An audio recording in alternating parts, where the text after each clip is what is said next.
Oh, good, thank you. Good evening. This meeting of the Planning Commission for the City of East Ridge will now come to order for November the 4th, 2024. And Ms. Middleton, if we could start with a roll call, please. Chairperson Tuggle, Here? Vice Chairperson Howe, Here. Commission Member Cornelius, Commission Member Williams, Here. Commission Member Witt. Here. Thank you. And we have a couple of minutes to go through. I don't believe we have a quorum to approve October, so we're going to have to pass that one along, but we do for September. So if everybody's had a chance to review that, I'll entertain a motion. I'll make a motion to approve the September. Second. Thank you. We have a motion from Commission Member Witt and a second from Commission Member Williams. Ms. Middleton, roll call, please. Vice Chairperson Howe, Abstain, I was not here. Commission Member Williams, Yes. Commission Member Witt, Yes. Chairperson Tuggle. Yes. Thank you. And if you don't mind moving October to the next meeting, hopefully we'll have enough here to approve those minutes then. And then moving on to the first item of, it says in the agenda that the communications and comment by the public are now. We'll actually do them. We'll separate it for each item to give everybody an opportunity to go through them. And we're going to begin with, there is no old business, so we'll begin with 6A, which is to consider the request of Alan Jones, Stone Creek Consulting LLC, to have the property located at 3205 Gleason Drive, tax map ID 156LD027, rezoned from R1 Residential District to R3 Apartment District. Mr. Howell. Yes, good evening, members of the Planning Commission. The request to rezone the property at 3205 Gleason Drive from R1 Single Family District to an R3 Apartment District aims to allow the construction of 2 duplexes totaling 4 units. This parcel is situated within the Poindexter Heights subdivision and is currently entirely zoned R1 residential. The residential density for duplexes to the south of the site is 7.6 dwelling units per acre. The proposed density for the 2 new duplexes, 4 units in total, is 10 dwelling units per acre. To the north and west of the site is single-family residential. East and south of the site are duplexes. The RPA staff report stated that the 4-unit multi-unit dwelling is compatible with adjacent land uses. However, the R3 zoning will permit a higher density of multi-unit residential that may not be compatible. The development form along Gleason Drive consists of 2-story duplexes with 2 driveways per building. A proposed 4-unit building is compatible with the adjacent development form. The R3 district will allow for more intense development form included multi-story, large mass buildings with paved parking lots and dumpsters, which may not be compatible with adjacent form. Placing conditions on the parcel in regards to building height and landscaping would limit potential nuisances to adjacent properties, keeping the building scale and character with the area. The Development Review Committee has concerns regarding the compatibility with the adjacent properties, which are designated as R1 single family low density. The introduction of an R3 district into a well-established low density R1 area is spot zoning. The City Council adopted Resolution 3517, which provide guidelines to preserve R1 residential districts, and this particular rezoning request does not adhere to those guidelines. Staff recommendation would be not to approve the rezoning. Thank you, Mr. Howell. And I do see there's a note that in 2020, we had a very similar request just on the block. 3220, 3216, I think I remember that. Okay, and if we have the applicant here, if you'd like to come up and give the introduction, then we'll do the public comment. If you can take a couple of minutes, give your name and address, and just kind of give your idea of what you're looking for with the property. Well, good evening. My name is Alan Jones with Stone Creek Consulting, and I'm representing the property owner slash developer, which is Integrity Property Solutions, LLC. So this property was originally Lot 6. There's a single-family home behind this property that was all one large property. He looked at and he subdivided the property with the intent of trying to put some duplexes on this property while also keeping that single-family home. We looked at ways of trying to keep this at an R2 because that's more compatible with across the street from a zoning perspective. But two things kind of played into the decision to ask for the R3 rezoning with some conditions as well. One is there's a power line easement on the west side of the property, so that it creates an area where we can't build on. So that kind of played into part of how we could subdivide the property. But then also the house that's to the rear that he subdivided off, the front of it technically faces Dunlap from an addressing standpoint, but the front of the house looks toward Gleason, which is behind these townhomes or these proposed duplexes. So we wanted to give, instead of like a traditional 10-foot side setback, he wanted to provide a 25-foot kind of front setback to be able to provide a better buffer between that existing single-family home that he has recently sold.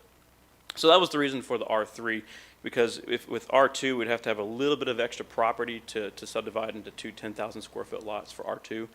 We're just under that threshold. So the request is to do the duplexes, which we could have achieved, but it would have made that single-family home less desirable.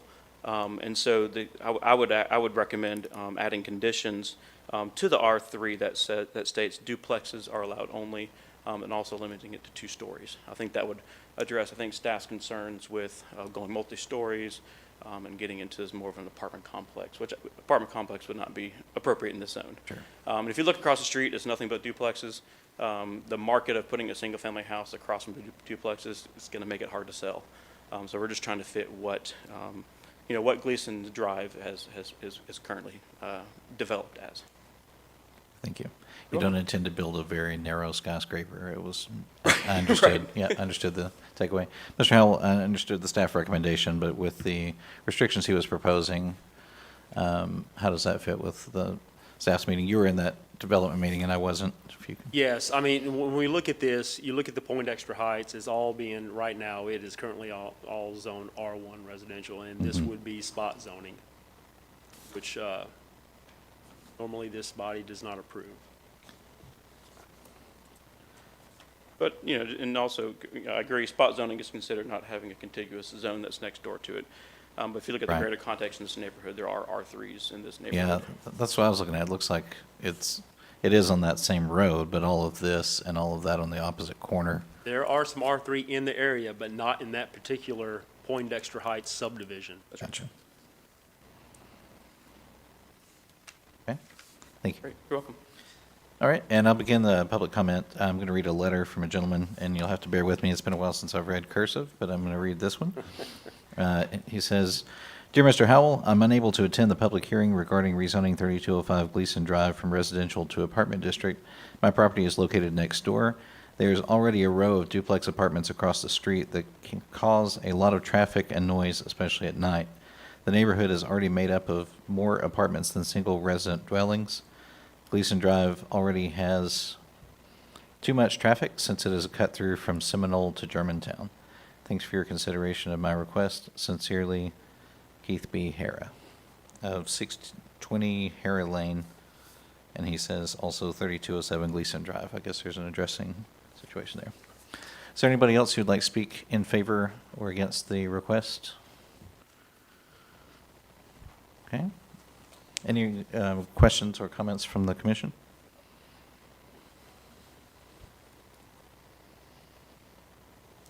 And there are no restrictions in the request, right? We would have to, in the course of the motion, would have to add restrictions. That's Yes, correct. okay. All right, with that in mind and looking at the facts and information presented, I'll entertain a motion. I make a motion to go with staff recommendation to deny, as it's not compatible with the Poindexter Heights subdivision, and it would be considered spot zoning. Okay, we have a motion. Do we have a second? Second. Okay, we have a motion from Commissioner Witt and a second from Vice Chairperson Howe. Ms. Middleton, roll call, please. Vice Chairperson Howell, Yes. Commission Member Williams, Yes. Commission Member Witt, Yes. Chairperson Tuggle. Yes. Okay. Yeah, Mr. you, Howell, give Counsel. you some direction. Yes, thank you for your time. All right, and the next item on the agenda is 6B, to consider the request of Bernard Brown III, Russell Speedway LLC, to have the property located at 415 Scruggs Road, tax map ID 1701C008, rezoned from A1 Agricultural District to M2 Light Industrial District. Mr. Howell. Yes, the request to rezone this property at 415 Scruggs Road from A1 Agricultural to M2 Light Industrial District would be to use the parcel as truck storage. To the north of the site is commercial, east is warehousing and a church, to the south is Georgia State Line, and to the west is Chickamauga Creek with an RV outdoor storage. The site is mostly surrounded by commercial use. The compatibility development form along Ringgold Road is a mixed use of large commercial buildings, multi-story, single-story, small warehouses, nearby townhomes, hotel, and apartments. Because of these varied forms of existing buildings along Ringgold Road, development types allowed in the M2 district are compatible with the surrounding development form. Access to the site from Ringgold Road to Scruggs Road is an urban minor arterial road, with Scruggs Roads being a urban major collector. The site is located within the floodway in the 100-year floodplain. There are no buildings proposed for the rezoning of the parcel. The Development Review Committee reviewed the proposed rezoning request and had concerns with the following: noise pollution and congestion on Scruggs due to trucks. The parcel is located in the 100-year floodplain and tends to flood. Contaminants from diesel trucks at the location near an active creek. The infrastructure of Scruggs Road is not suitable for handling the load of the trucks. Residential homes and a hotel are in close proximity to the site. Lack of information given on how exactly the lot will be utilized for the storage of trucks. Staff recommendation would be not to approve the rezoning. Thank you. Is there anybody here from the applicant? Yes, hi. If you'd like to come up and give your name and address, please. Good evening. I'm Kelly Richardson, Chief Engineer at Brown Brothers Incorporated. I'm representing Bernard Brown III this evening. As stated, this tract is in the East Ridge. It's 7 acres, and it's essentially an unbuildable tract. However, it was used previously as the pit area for the old, now defunct Boyd Speedway. It is sitting idle. Someone has approached the owner and said, I don't need structures. I don't need to do anything to this property. It's set up to use as it is. It has gravel drives and it has concrete pads from where it was the pit area. And so this now idle, non-usable piece of land could actually produce tax base by being a rental lot used for truck storage. And so we're asking that it be rezoned to M2 so the potential tenant could use it as a truck storage lot. Access to this lot is off of Scruggs Road. The M2 is not a spot zone, it's next door. So we think this would be a good way to use an otherwise unusable piece of property and have it profitable and produce tax for the city by having it be usable. So I'd appreciate it if you'd consider our rezone application. If you have any questions, I'd be happy to take them. Great, thank you. Any questions from the commission? Yes, so is this, the requested use, is that for a truck, or is this It's truck trailers. and trailer? So It's just a trailer storage lot. trailer storage. So trucks will come in, drop a trailer, and then the truck will leave, Yes. and the trailers. Is it currently being used with It's just- trailers in it? It's just sitting there, There's no trucks or trailers in it now? not to my knowledge. no. Okay.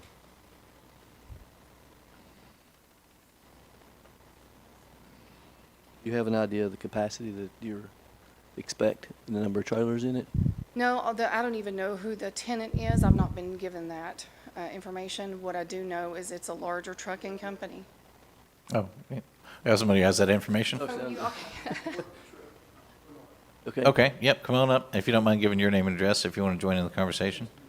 Yep, there we go. Barry Phillips, 6941 Glover Road, Chattanooga, Tennessee. Great, thank you. Yep, that's enough. It's just for the minutes, so. Barry Phillips, 6941 Glover Road, Chattanooga, Tennessee.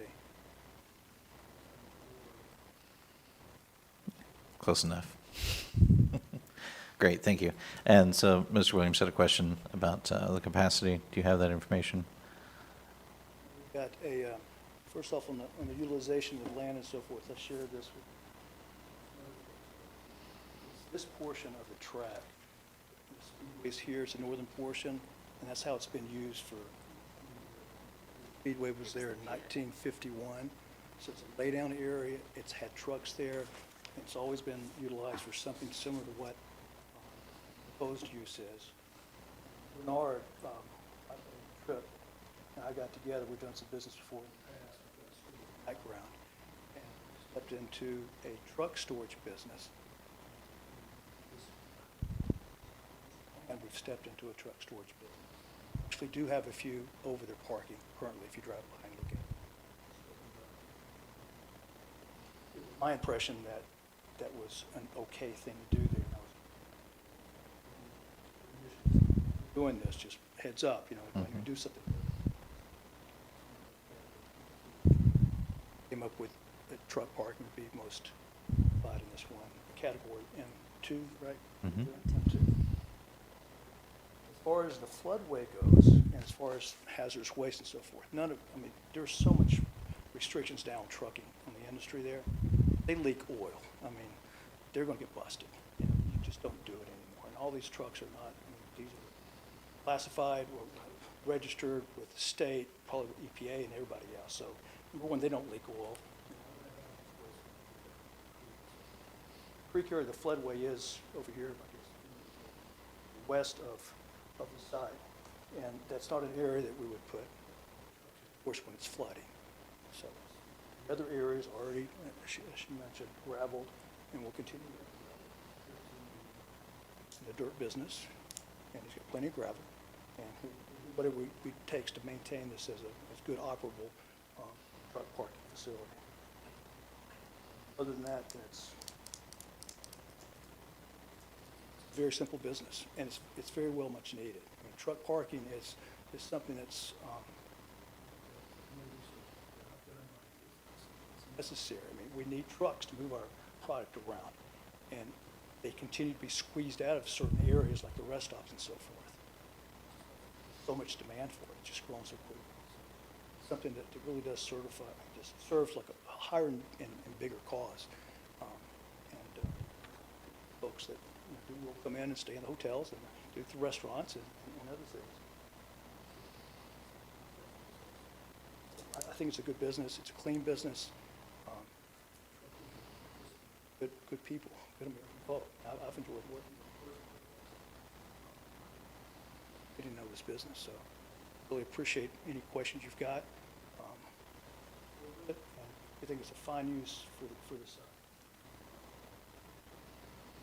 Open back up Boyd Speedway, so I think that was a big plus for everybody to kind of make that, you know, that noise pollution. There's no noise. It's so quiet down there. I had a review the other day. I've got 10 reviews already on Google.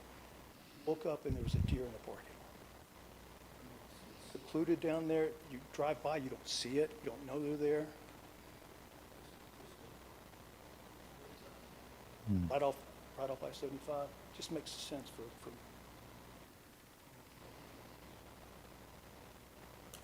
appreciate your consideration. So, I'm gonna go back and I'm gonna ask my question again.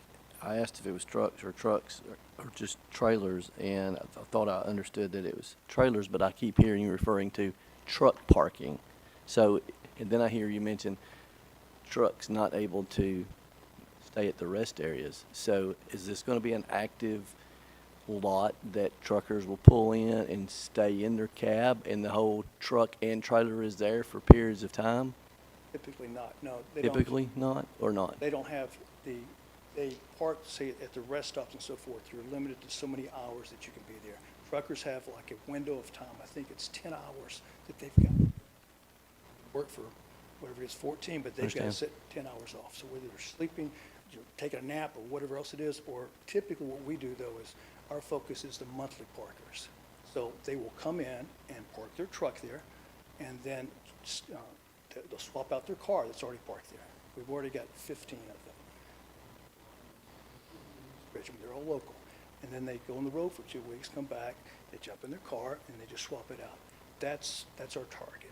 But trucks and drivers would be able to pull in and park and stay there overnight or multiple nights. That's not going to be a restriction. They can do that. Is that what I'm hearing? they won't stay there overnight They won't. necessarily for a long period of time. But yes, they do, they can sit there and nap. They've got cabs and so forth. They can nap in there if they, Okay. we're not trying to control that, and that's controlling a truck business. Okay, well, I understand. Understand. Yes, they It's- could do It's that, also yes. a concern I have in the city. I just So, want to clarify, I was told it was a trailer storage lot, so Okay. I apologize. We understood. okay. Yeah, how can I? No, worries. That's why I asked for clarification. Typically, if you go over there, it's all trailer. You'll see a trailer or you'll see a car. Are these typically loaded or are these empty? The ones I've looked at, they're empty. We just did a deal with Volkswagen, with 10 trailers, and they're taking 10 spots. So they'll come in, they'll drop off a trailer, which I understand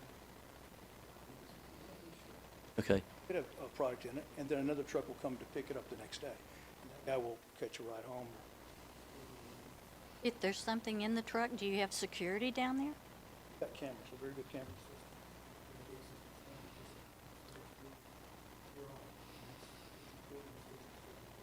system. and I think my last question, can't promise that, but right now it's my last question.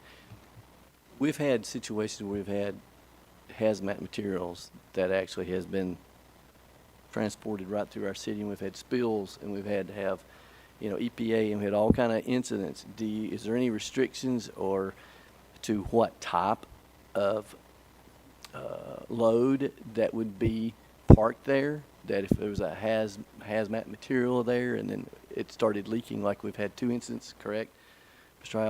Howell? So is there any safety factors there to prevent that possibility? Request yet for a hazmat Okay. truck, but I understand that, Okay. yes. And I don't want it, that's a, Especially with the creek that they mentioned right there next to it. Yeah, Okay. Chickamauga Creek, yeah. oh, I would be fine. I could look into that and beef it up or make that You both mentioned noise pollution, and you said there's no noise down there now, but there's not many trucks down there now, right? So how many trucks do you think are going to be coming in and out of there? probably up to,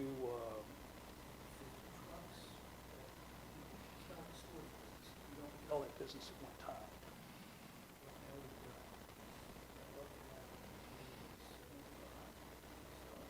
Is that a day? Oh, that's those are monthly partners.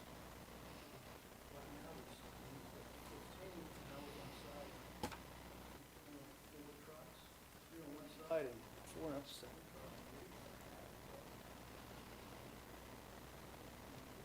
When we're there's not that much noise. That's gonna be an issue at all, because there's no one around, it's trees, it's a wooden. But what we had in the past is with Boyd Speedway, you've got the houses that are up on the bluff, and they hear noises that, I can attest to, it's not going to be anywhere near what Boyd Well, Speedway true, but- was. We started getting complaints, because Mr. Brown built those homes as well. And so we started getting complaints when the track was still open, and so I went up there one day when they were down there practicing. It was loud, and that's just not going to be the case now. No way it can be anywhere close. The other thing that was mentioned was our roads. How did they come in and out of there?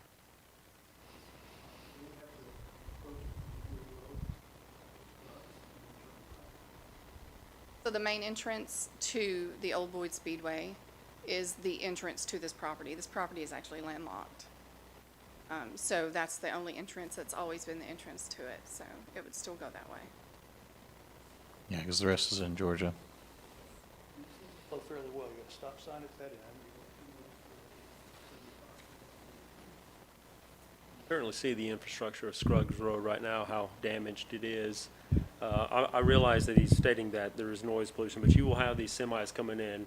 Not all semis, abide by the law. Some of them jake brake. You do have a lot of residential districts in this area. That does echo pretty good. So, I mean, you do have the noise pollution. That will follow these trucks as they approach, Scruggs Road. It's slowing down whether they're coming from Catoosa or they're entering from, Tennessee as well. So that's something the body should think about. Noise pollution will always be there by these trucks entering and leaving. Did, since you're up here, did you ever state how many spaces the maximum number of trailers or trucks would be there?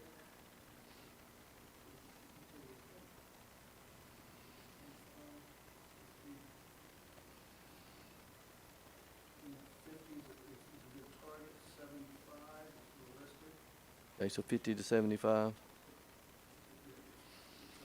You know, and if I'm sorry, I'm gonna throw a worst case here, so if you had let's just say you had 70 and they decided that they were gonna stay a few hours, they could all be running more than likely, because when I see a truck setting parked, most of the time it's running, especially if it's refrigerated and or if they're sleeping in it.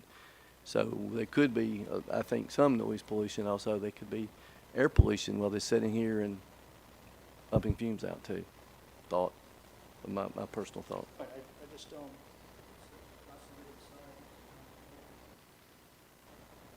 Well, it's not really as isolated as you think. We have a hotel there. We have those houses that are up on the block.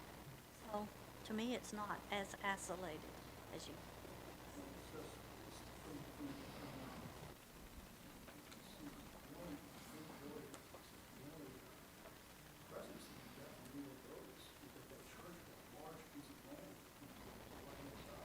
Right across the streets are new homes and apartments. Gee, and houses. Our reporter's asked if you can speak to the microphone, because she can't hear you. This will make her minutes writing much Appreciate more you making difficult. contact and looking at us, but she needs to hear too. Yeah, she wants you to talk to the microphone. Sorry.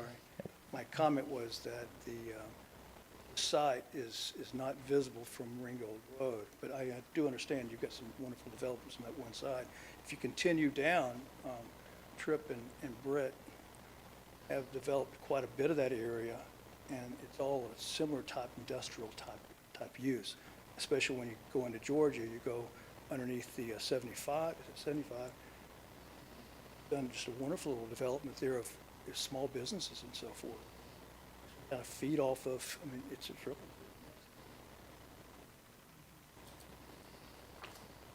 Property's just a very good fit for what we're utilization of the land, highest and best use, in my opinion. It is possible to put a restriction on the types of cargo that can be brought onto a property as a restriction, right? I believe that's, Yes. in Hamilton County especially, I think we have that ability that we don't necessarily have in other counties in Tennessee. That is correct, yes. You Yeah. can place conditions on it. Now, if we're talking about conditions of what type of loads are coming in, that's. It can't be policed by the city, but we could still, right, still make the restriction. I mean, it'd still be a compliance issue if that happened. But if it's not policed, then how do you know? I would be fine having it hazmat. The Yeah. more you talk about that, I don't want it, so it's, Yeah, I that's mean- a no-brainer, so that's our policy. Really, it'd be a matter of posting it at the entrance. I mean, it's not like we'd be going and opening trailers to check for hazmat. It'd be a posting restriction more than anything, so.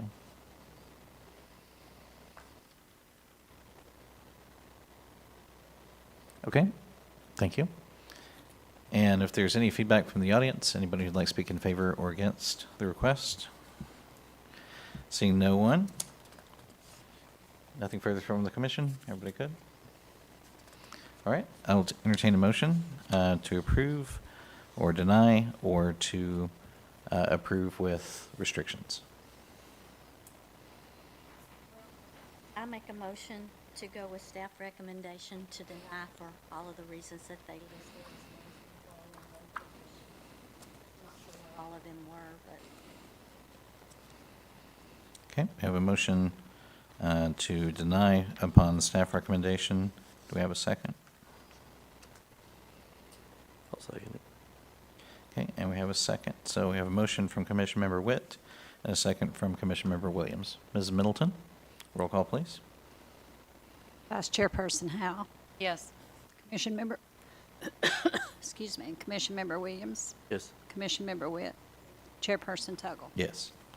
All right, and there being no further new business, this meeting of the Planning Commission is adjourned. thank you, Mike, for your hard work. You're welcome. You're welcome.